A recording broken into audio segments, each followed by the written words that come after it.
मेरा आज का सवाल उन बहनों के लिए है जो माहवारी में होती हैं और उन्हें घर से, किचन से, मंदिर से एकांत में कर दिया जाता है, यह कहकर कि तुम अभी गंदी अवस्था में हो।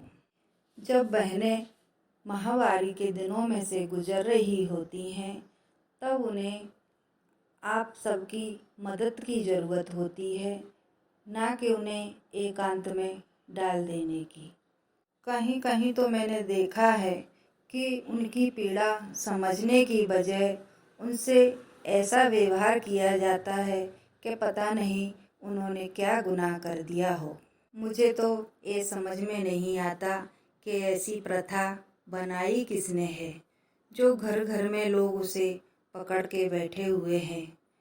अगर ये माहवारी की तकलीफ़ इतनी ही बड़ी होती, जिसमें घर से, किचन से, भगवान से एकांत में कर दिया जाए, तो आप कृष्ण भगवान को मानते होंगे, राम भगवान को मानते होंगे, तो कृष्ण भगवान को मानते हो तो उनकी बात को भी अपने जीवन में मानना चाहिए, उतारना चाहिए।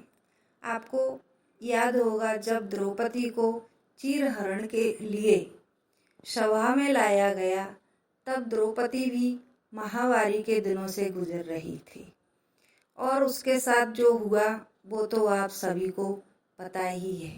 उसने सबसे मदद मांगी, किसी ने भी उसकी मदद नहीं की। तब वो चारों तरफ से निराश हो गई।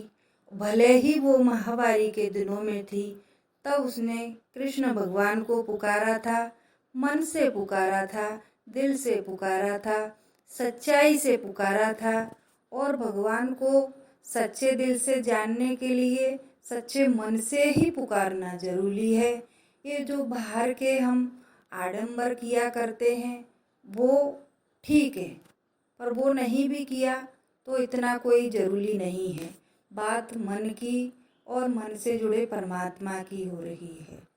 तो जब कृष्ण भगवान को कोई तकलीफ़ नहीं थी और वो दौड़े दौड़े चले आए थे अपने भक्त की मदद करने के लिए, तो उन्होंने तो ये नहीं कहा कि द्रौपदी मैं नहीं आऊँगा, तुम्हारे दिन अच्छे नहीं हैं, तुम्हारा शरीर गंदा है।